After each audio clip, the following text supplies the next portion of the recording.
មកអ្នកណានៅមាត់បងអួចចោលលួចឬមួយជាអ្វីរៀងដូចជាស្រីក្លិនដូចជាផ្កា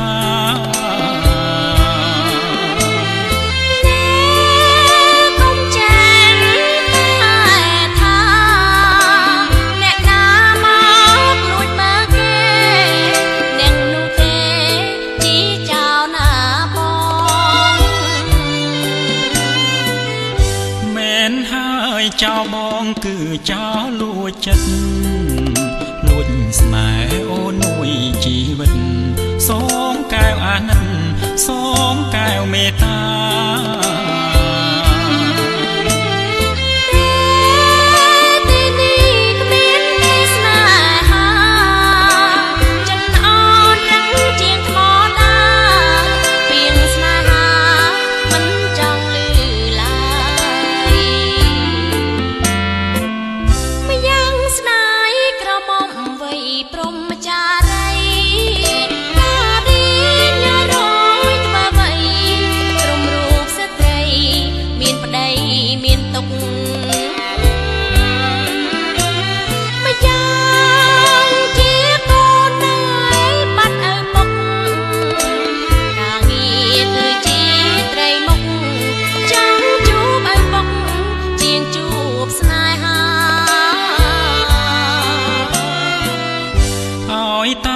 ព្រមស្នេហ៍ហើយស្នេហ៍ដោយស្មោះ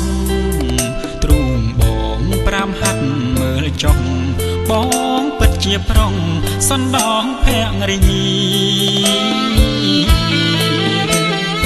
បងជួយអូនលុបចោលការងា